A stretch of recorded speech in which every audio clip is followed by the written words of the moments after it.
Hey, welcome back to Mocktails with Marina. I'm your host, Marina, and today we've got Charlotte of Ley Line Labs here to discuss herbalism and its context to today's NA or non-alcoholic beverage space.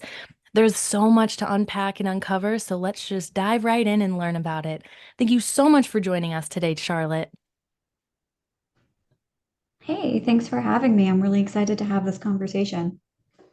Yeah, we are so excited to dive in and learn more. So let's start with some context of Ley Line Labs. So what do you do there, and what is the context for how you use herbs there? Sure. I am the lead formulator at Ley Line Labs and co-founder. Ley Lines is a product development collective for the consumer packaged goods space in all things consumable.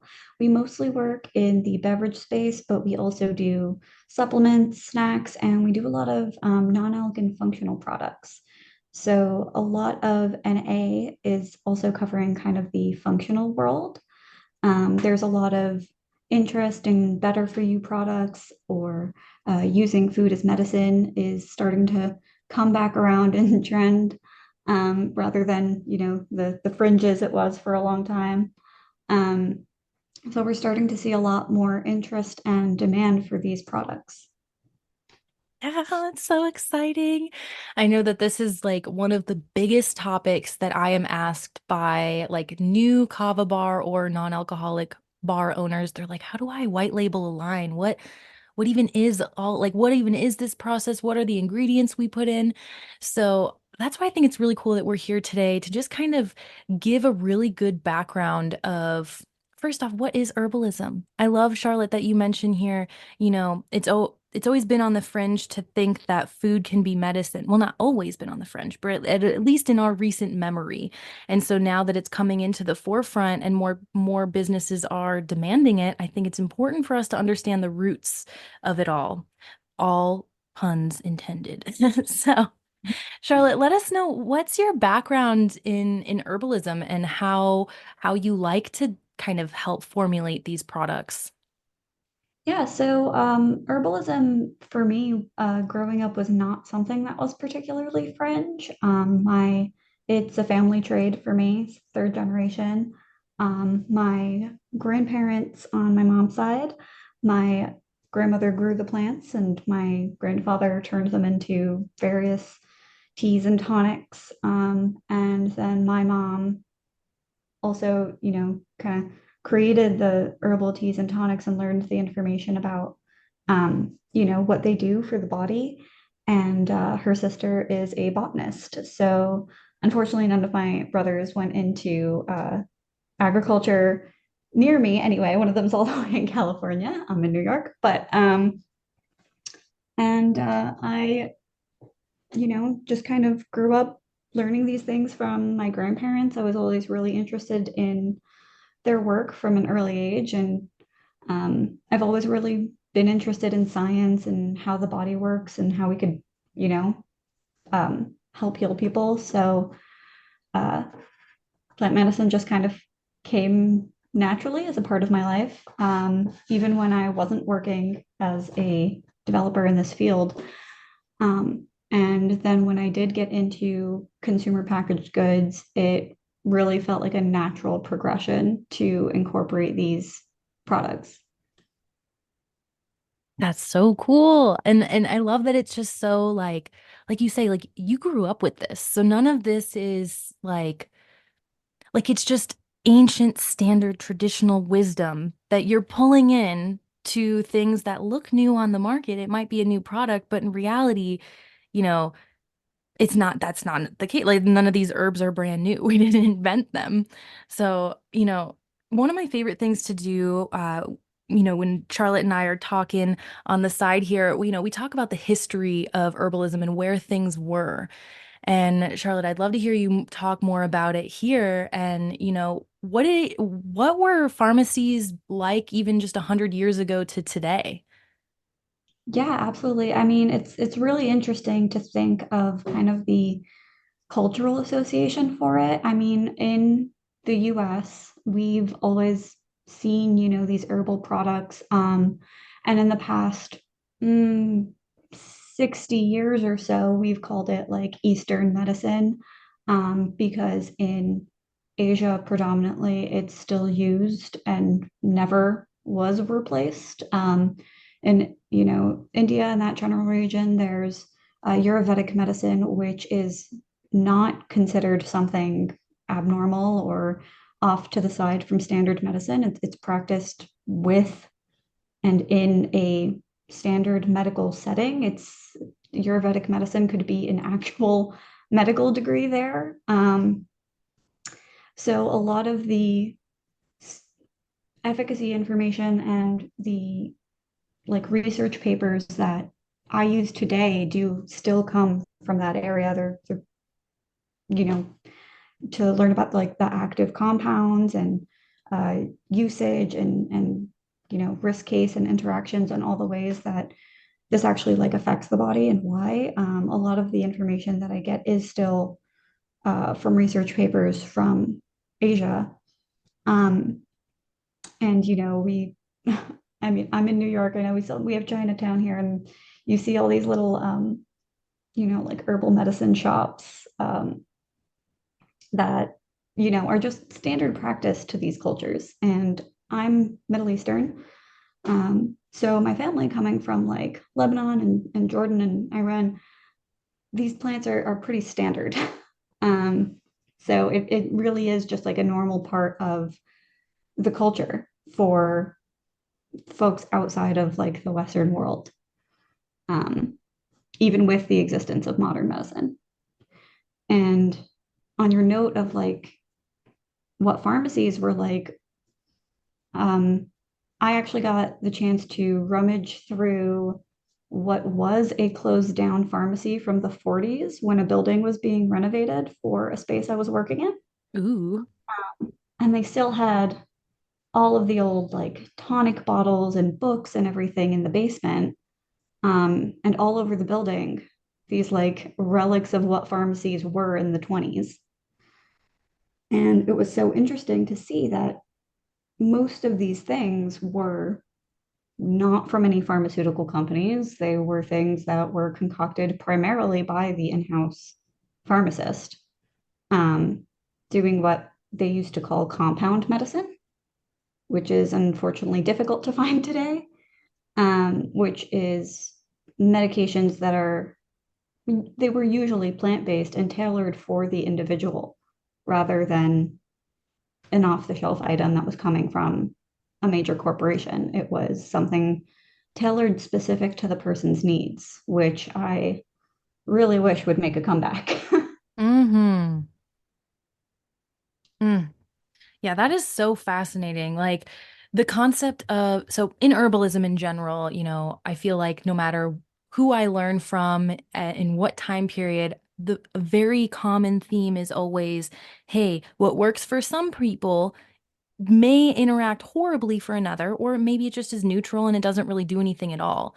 So, this concept of like one pill for everybody, this one thing will fix that, that was never the case back in the day. Like you mentioned, there was this compounding of specialized medications to ensure that you are taken care of you know, I was doing this little deep dive because I was trying to learn about marketing trends recently, and I was trying to figure out after after we started this conversation about, like what were pharmacies like back in the day. So I wanted to look into what marketing was like pre 1960s, if there was any sort of like ailment you had. First off, they're like those commercials that we see nowadays about like all of like Lexapro and like Samanapantapam, like all these random Or things that like they come up. dancing next to in the middle of a town square. They're insane. They're crazy. And I was like, why, when did these commercials start? And and like, I don't know, like what does that have to, I just had this big question of like, and what kind of impact does that have? So I started looking into it, and then I had learned and realized, because I was reading a few op-eds that were interviews of former marketing executives of these pharmaceutical companies, and what they said was shocking to me because, you know, when you look at those commercials and they tell you all these things, it sounds like it's an ad for you as a consumer.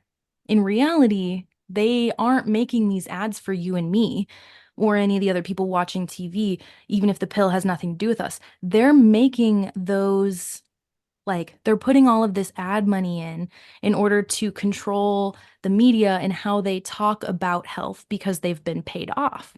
Now, this is something that, of course, there's a whole rabbit hole you can go down with it. But the reason I mention it here is just like when we talk about why cultural shifts happen, it's not like one day an apothecary, turned some demon lettuce on everybody and killed everyone. Like, that's not why apothecaries change. There's a lot of subtle things that happen within culture. So I'm just curious, Charlotte, if you happen to know anything like specifically about that time of transition, about when people stopped doing this compounding method and, when herbalism was really falling out of play, what kind of impact did that have? Yeah, I mean, I think I definitely need to, revisit my research of the exact, monetary movements that were made. Because let's be honest, that's really what changes major culture. Mm-hmm. Um, I know so many people that work in the medical industry that, literally get offered vacations and incentives for writing scripts for these pharmaceuticals. Like that is the pharma industry is quite in a literal, not to, throw shade, but in a literal sense, they are attempting to bribe medical professionals. So, and we've seen like the major court case from a few years back of uh, the company that was controlling the insulin supply and just jacking up prices Oh, yeah. unnecessarily for profit.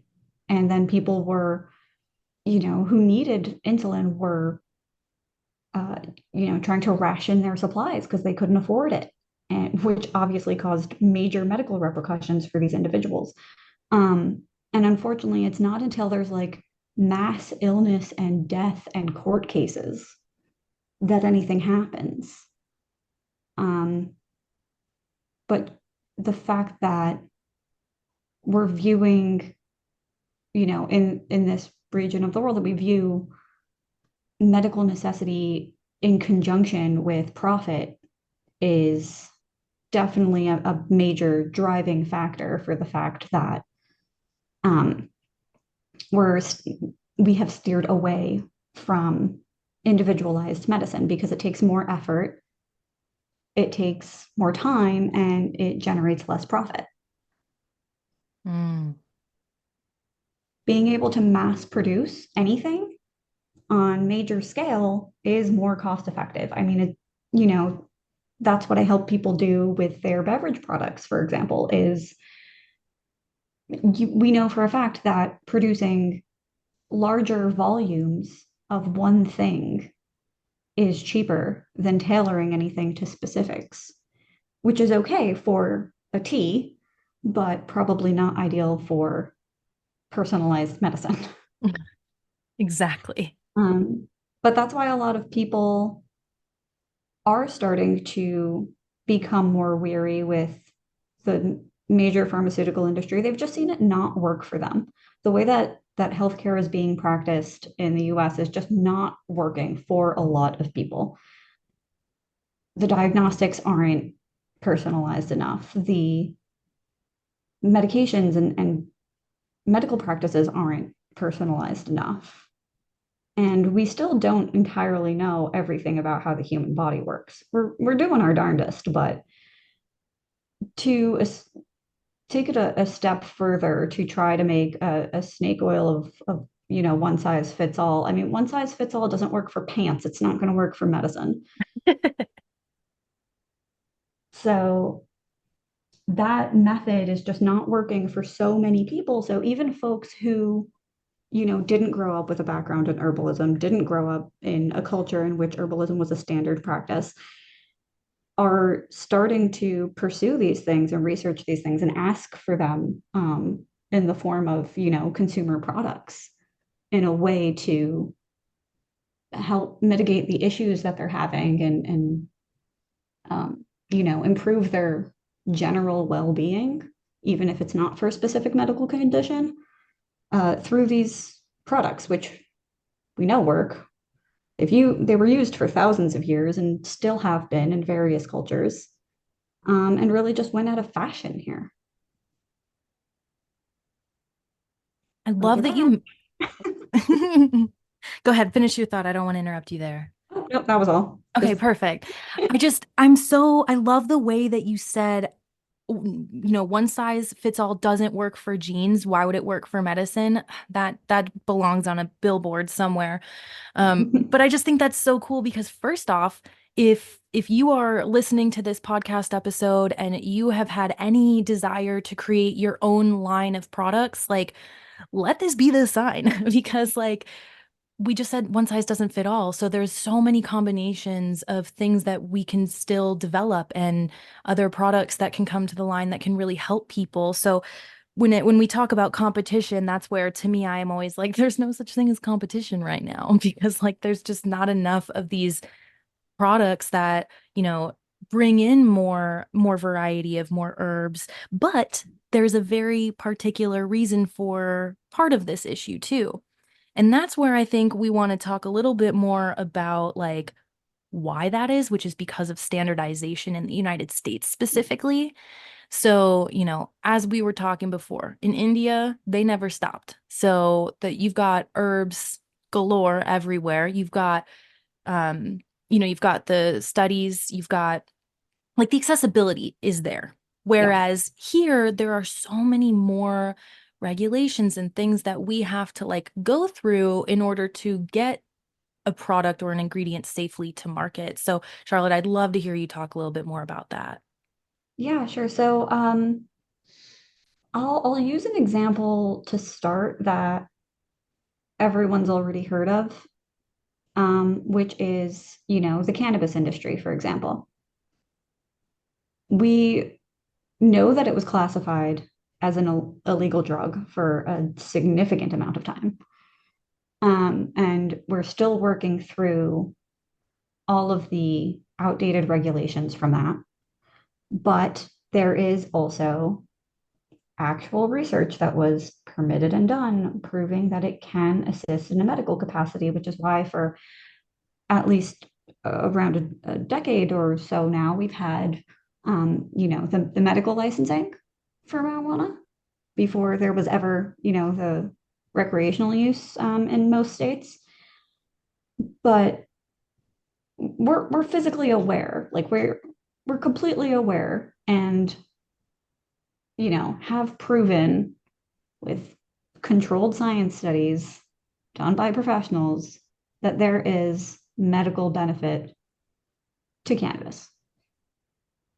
And one example of the way that I see cannabis often used from, the medical side of things is for chronic pain. Chronic pain could be from anything, pain is just your body telling you something is wrong. It doesn't all come from one source. Somebody could have had an injury, an autoimmune disease, nerve damage. It could come from all sorts of things. But there is oftentimes we're not always treating the core source of it, which is obviously a problem in its own separate tangent. But for the things that we are trying to do to alleviate pain, I think we all in the US who are of a certain age remember the opioid epidemic and its fallouts. Mm-hmm. So, one thing that cannabis is used for now and over the past several years from the medical side of things is to help people who don't want to take these opioid pharmaceuticals or had an addiction problem with them at a point because they were given opioids years ago, um, transition to a different form of uh, intake pain relief. So that is just a really, I think, like current and prime and visible example of how we tried to put this band-aid of one size fits all pharmaceuticals that were highly addictive and not regulated well uh, opioids, and they were pushed heavily by people in the medical field and the pharmaceutical field to the point where we had an entire generation of addiction epidemic. Um, and now some folks are transitioning to utilizing a plant-based product with less um, cause for addiction and adverse effects. However, out of these two products, one of them was an illegal drug with tons of smear campaigns for several decades that sent tons of people to jail for no reason. And the other one was given to children by doctors. Yikey. So that kind of like backwards thinking of demonizing one product to push another, that created this massive generational drug problem that was fueled and essentially promoted by the actual health professionals. Hmm. And I think that to me, that's just like one of the most obvious examples of, the pharma versus plant medicine debacle. Yeah, that's an amazing example because it's something that we've all seen in many different capacities, right? Um, you know, as someone who I worked in a lab before that, different than a formulation lab, I worked in a nutritional chemistry lab. So, what that meant was anytime that you have any product that has a nutrition label on it, anytime there's a new product that comes to market, it needs to go through these nutritional chemistry labs to get testing done so that the FDA says, yes, this is a safe product, or no, try again. And in that process, what I learned was a lot, but for this scope, when it comes to like creating these studies, so like the studies that prove things are safe or prove that they're harmful, you know, technically private businesses are doing this not all the time, but quite frequently because in order to get their product safely to market, they already have to do some research and then they already have to submit certain pieces of information to the FDA.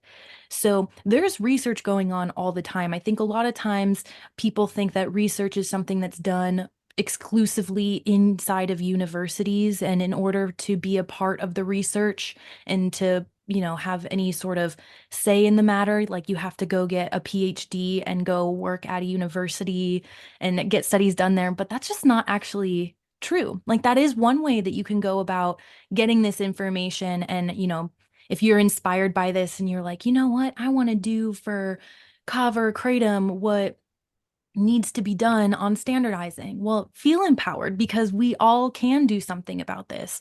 Not only, you know, do we have these public routes, but understand that a lot of studies that are done are actually funded by all different types of people, all different types of businesses out there. And that's what happens when sometimes we get, not all science is perfect. You have to make sure you understand not only just what the study's about, but do a study of the study, right? Like who's funding it? What are the details? Is it good science? Is it bad science? Can it be? And by good science, we mean, is it actually replicatable from time to time, or is it something that just magically happened one time coincidentally? So, all of that being said, I think that that's where we have this huge issue, specifically in the United States, because while other countries didn't ever fully give up on herbs, so they kept creating systems and processes that kept them safer.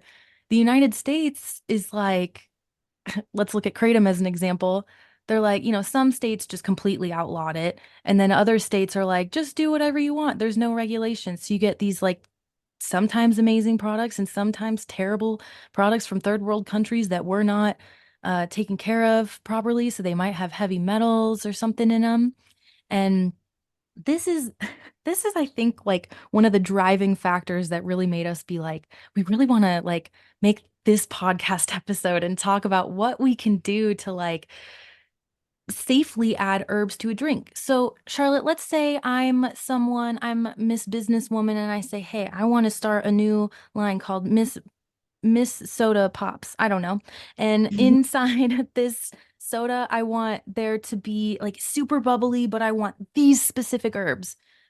And these herbs that I mention, they don't have much regulation, so we don't actually know too much about them. What would you say, Charlotte, to someone who came up to you and was like, I want this product with all these herbs that we don't have scientific studies about? What would be your first course of action?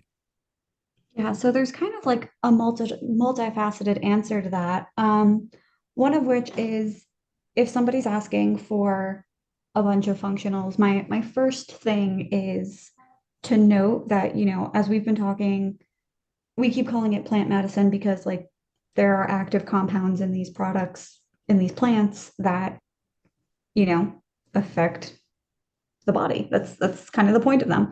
So if we're going to call them functionals, plant medicine, whatever it is, we do need to treat them as medicine and understand that they have interactions with the other products that they're with possible pharmaceuticals someone is on, possible medical conditions somebody has. They needed to be treated in certain ways because some of them don't react well to heat or acid or cold or whatever. So it's always fully understanding how to use these products, not just, oh, this is I want a calming skew, so I'm going to use valerian root. Like, or people are putting ashwagandha and everything, and they're putting it in uppers, downers, they're putting it in their calm skew, their energy skew. And it's like, if you're putting it in contradictory things, do you know what it does? Um, so it's understanding not only the function you want the product to serve, the ingredient to serve, but what could it possibly do? I know that there are people, actively in the non-alc space that are fully avoiding anything functional because maybe they're on SSRIs or a blood thinner or, whatever it may be. And they're scared to consume any of these functional products because they don't know how it will interact with their particular situation. So there's still a lot of like education to be done for both the consumer and the people developing the products, like the brand owners. A lot of the time may or may not be herbalists or product developers, which is why they come and work with companies like Ley Lines. And as the product developer, it's my job to make sure that I'm making a product with as much education as possible because, mind you, anybody could be allergic to anything ever. um, but doing my best with the available science to use products that make sense together and to try to convince clients to do as much education as possible for not only the benefits that these products could cause, which is obviously what everybody wants to publicize, but also possible negatives, just to make sure that the consumers are aware and safe and could make the best decisions for themselves. So that's one side of things. That's my soapbox whenever I talk make functional products for clients. Um, and the other is the actual ingredients themselves have been a struggle on my side, um, because the ingredient suppliers, these like companies that sell the raw materials I would use to create a product in their powder, liquid, extract, whatever form, um, they're tested for all the general safety things like heavy metals and any pesticides and other things that are often just generally tested for in food products, but they are not always tested for the active compounds that we're looking to use. So something could say this is a, you know, turmeric extract. And all it really means is it is dried turmeric. And there's nothing wrong with, using whole plants. Um, that's how it was always done. And I'm totally here for people saying I'm just gonna like put turmeric in my food or nibble on a piece of turmeric, and that's how I'm getting my functional aspect of it. If you want that whole plant experience, but if you are looking for the specific thing you want it to do, which a lot of these products are, they're looking to call out specific benefits to an extent. Um, then you want the turmeric as like a anti-inflammatory or something to like aid digestion or something like that. You want a specific compound that's in there. The active compound in turmeric being curcumin, and that's like what you're trying to get out of it. And a lot of the raw materials aren't actually checking for how much of the curcumin is in their extract, which makes it Mm. hard for me and other product developers to accurately gauge. I'm not going to say this, with turmeric, it's not something like the safety because you can eat a fair amount of it without an issue. But if you're looking to get a specific amount of this active, we don't currently have the materials, the extracts available to call out, you're getting 200 milligrams of curcumin or something like that. Mm. Yeah, key point. I remember when I worked at the lab, we had like literally thousands of different tests we can run, and we'd always do the basic ones, always making sure nothing had heavy metals, pesticides, and also ensuring that the containers that they were in weren't putting a bunch of phthalates and other things into the products. Um, but there was one test I remember always being the most fascinated with, and they called it some abbreviation. I can't remember the abbreviation, but it was basically like it just reminded me of like you're in the wild and it's the first time you've ever seen something before, so let's observe it in every possible way. And so that test does exist. It's just very expensive, very time consuming, and it makes sense why people tend to congregate at a university to put a whole study together because there are a lot of moving parts. But that being said, um that's the cool part about where I think that this industry is going, because since there's more of a spotlight right now, and people there's a lot of people I know specifically who listen to this podcast who are like, look, I'm just a fan of this whole thing. I just recently got sober.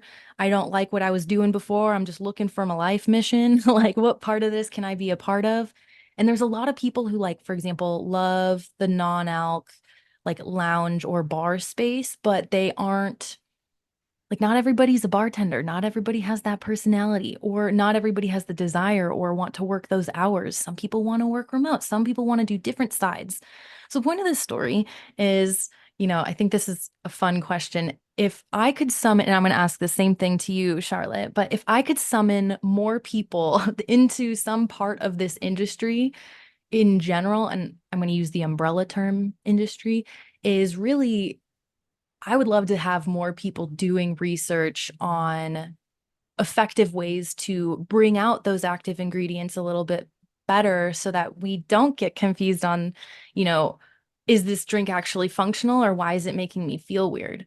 Like another great example of this is in the episode right before this one, no, 2 episodes before this one, I interviewed Tessa Morris of Luminade, and we were talking about how hard it was for her to make that formulation because she wanted to make sure all of the ingredients were as high quality as possible.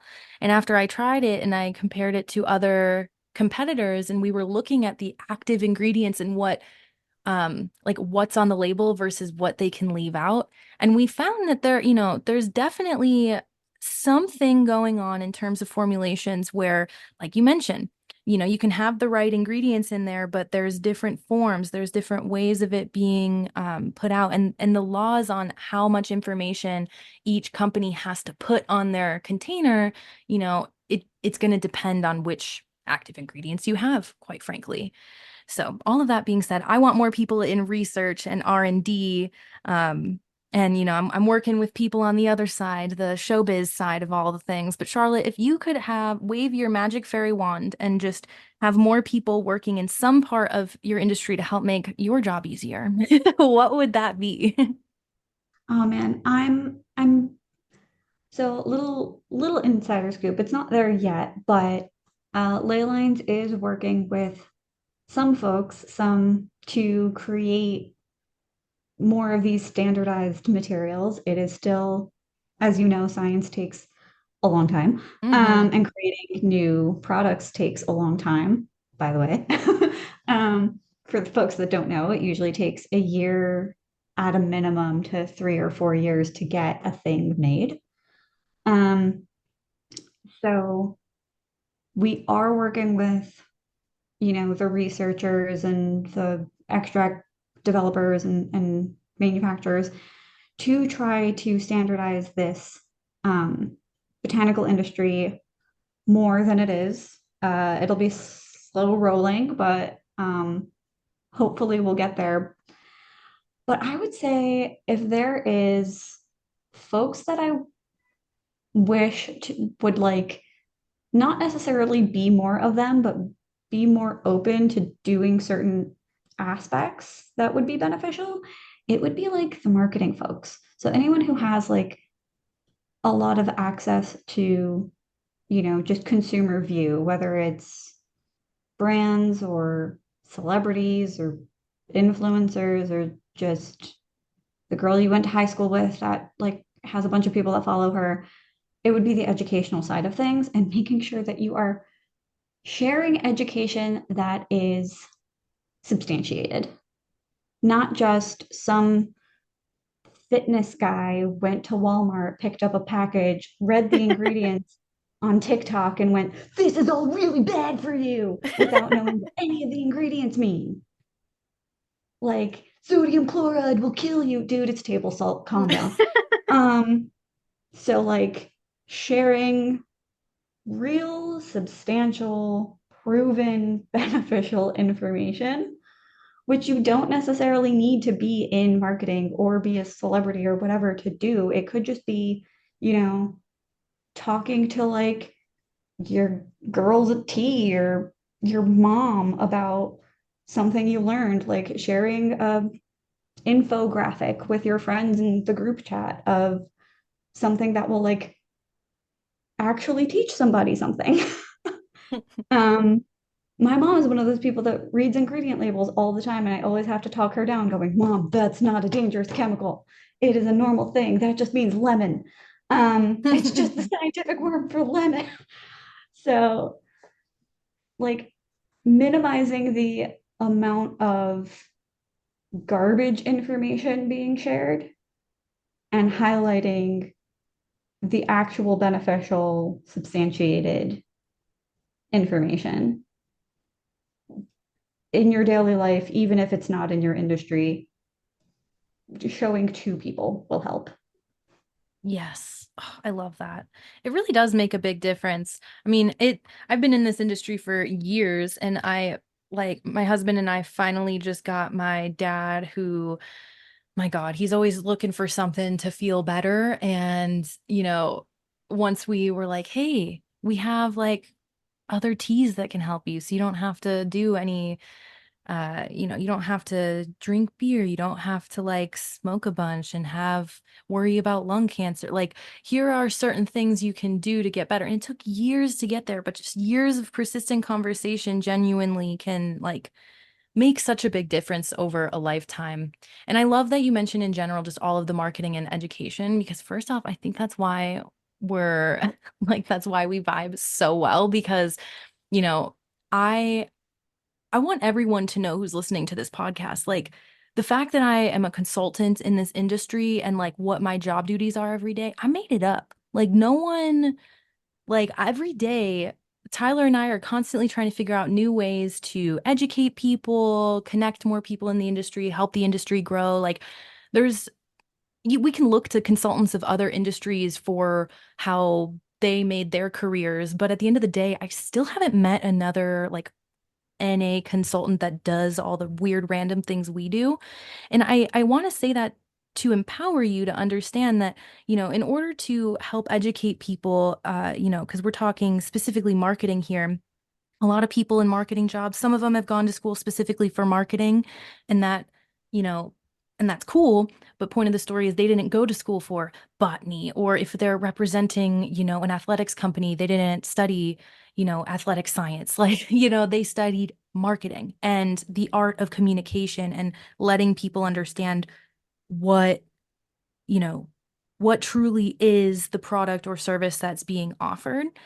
And, I think this is where it's really cool opportunity because you're right. There are so many non-alc bars or businesses that have an amazing product and they clearly get it. Like if we were all drinking tea in the same room together, we'd all vibe very well. But if we look at their social media, like their social media manager did not get the memo or did not um was not given the tools or bridge to be able to really implement all of these ideas. And, personal plug for a moment here. I right before, interviewing on this podcast right now, I was working on developing a mini course for people on like in this industry, like how do you create a marketing strategy that's not just about come in and get thirst your thirst or quench your thirst or something. Like it's something that's actually helpful. Like, hey, let me provide you with a 7-day challenge, or hey, every week for the next month, all of our drink specials are here to help you. Like it's heart month. So we're going to teach you, I don't know, things that are related to the heart. So you can create these marketing campaigns that like teach your people, like your audience and people who don't know you yet, not only about the function of what you're providing, but it invites them to this whole party. It's like an event. It's like this up-leveled vibe that we all genuinely deserve at this point in the industry. So I want to mention that there are other ways to do marketing. It doesn't like so if you're just opening your phone one day trying to be like, all right, I'm posting for my company and I listened to this podcast and these women told me to be more, you know, more helpful. So I'm trying, like, you can make it a story. Like, there's so many fun ways of doing it. So that's what we're here to help you do. So thank you so much for bringing that up, Charlotte, because it's the most infuriating thing to see something so good be not represented in the light that it like should be, and not in like a gatekeepy way, but literally like we're trying to make sure no one has any weird side effects or like weird things happening. Like we just want everyone to feel better.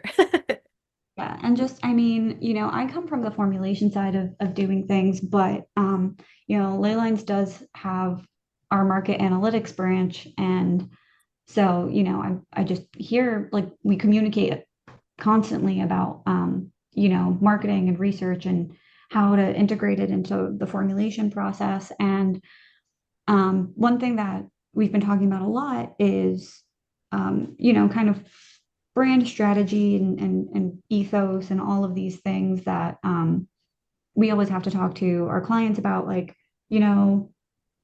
what's your who, what, where, when, why? Like, why are you doing what you're doing? Because most people that are starting these brands, and I'm not talking like PepsiCo, we work with mostly like solopreneurs or, partners, small businesses.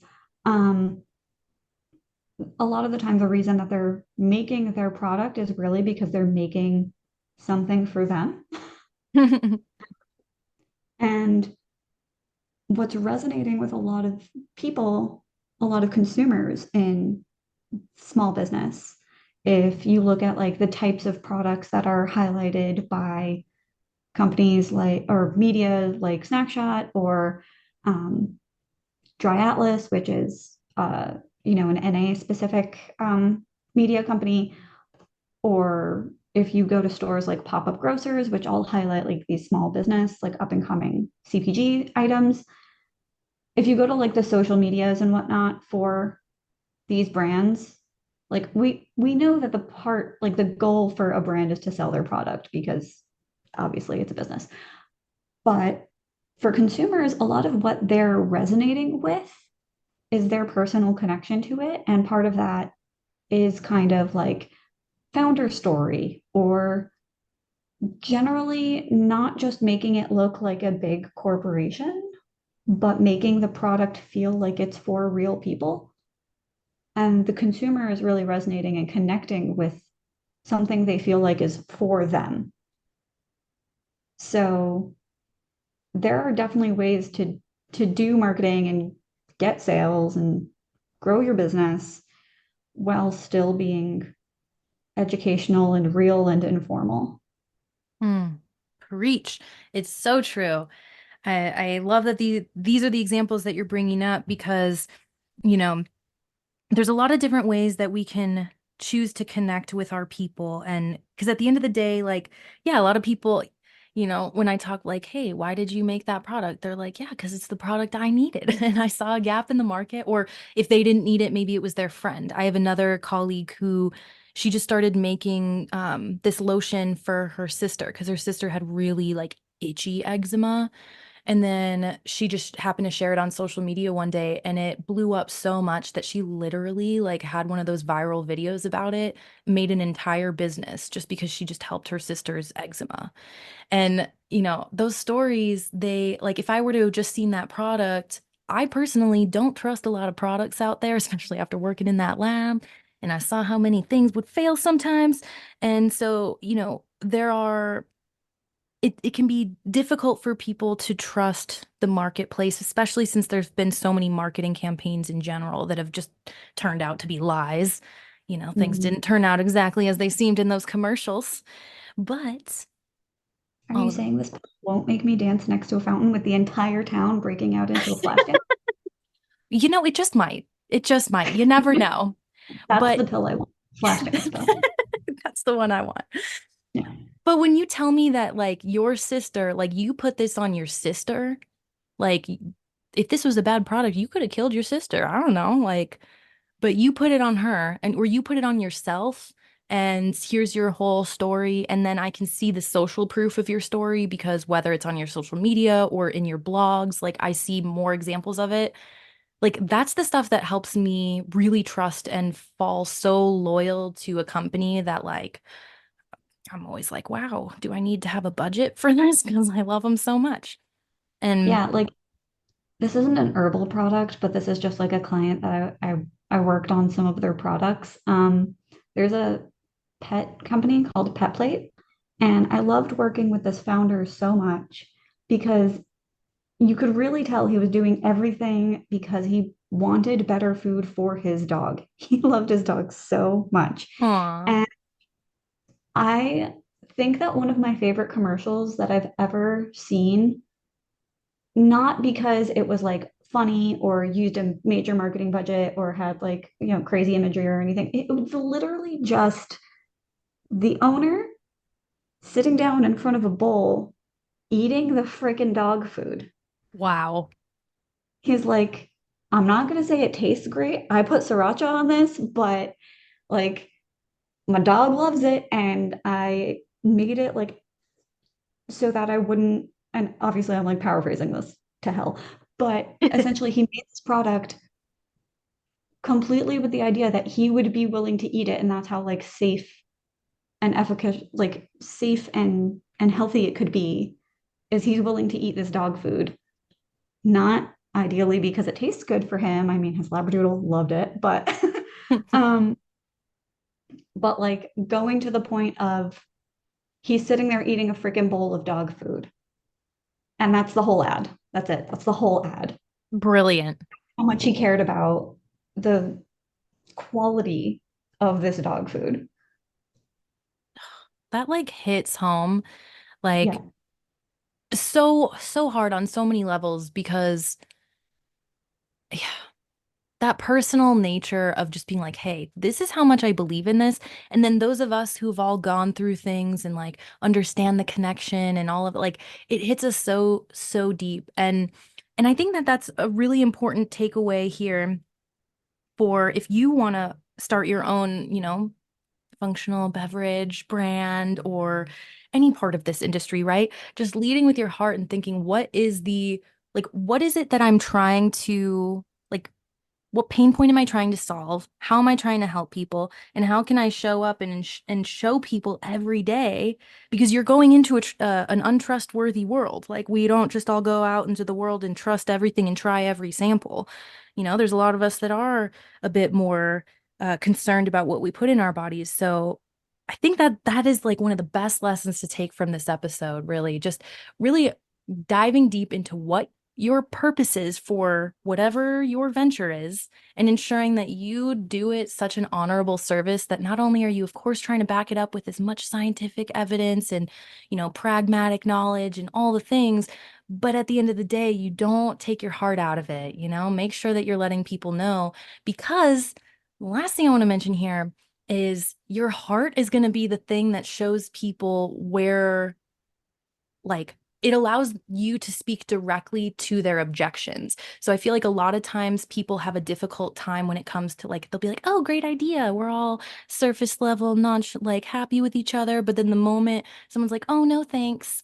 A lot of times the conversation will go like that's where it ends. But that's where education starts, right? Like trying to Mhm. find good ways to communicate with people like, hey, like I totally respect your ideas, like all good, but like what is the why is that a no? Like why do you have that objection? I'm just curious because sometimes you might be right. Maybe you know something I don't know. And in that case, I want you to be my friend and teach me. But in the case that I know something that you don't, maybe I have some updated information, like we can be friends to each other. We're supporting each other. We're diving deeper into that communication. And if the whole point of functional mixology and non-alc choices is all about trying to be a better us every day, do things that are more for our wellness and not just for quick pleasure, then I feel like education is just a natural kind of garnish to that drink.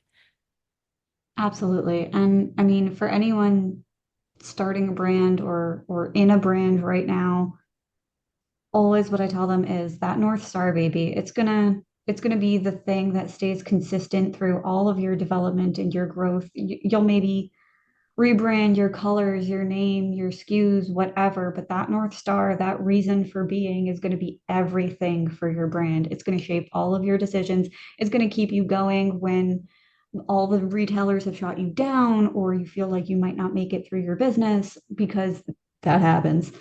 Like there are a lot of tough moments in entrepreneurship and that North Star, that passion, that reason for doing it is going to be everything.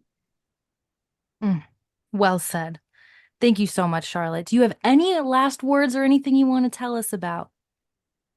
Um, I guess this is where I shameless plug, Yes. yeah, definitely if you're curious about making products at all or, just want to rant about herbs, feel free to reach out on LinkedIn, check out Ley Line Labs. Um, it's me and our my little partners. We're super communicative, so always down to chat. Yes. I'm going to make sure every link that Charlotte mentioned is going to be in the description of this episode. So if you want to check out Ley Line Labs, have a conversation, dive deeper, do exactly that. Charlotte, thank you so much for all of your time, energy, and expertise today. I am so inspired by this episode and just can't wait to keep doing the educational work here. Yeah, thanks for having me. This was so fun. I mean, it's all of the conversations we've had before, but we're recording it this time. So Needless to say, I feel like this is just episode one of us. I think we'll have more to talk about. always, I mean, I never stop talking, so that's definite plausibility. Yes, that's what we love to hear. Alrighty, my friends, if you have any other questions, comments, curiosities that come up, please don't hesitate to send an email, hello@marinamars.com, and I'll make sure to get that answered or replied to. I hope you have a great rest of your week, and until next time, let me know if you need anything.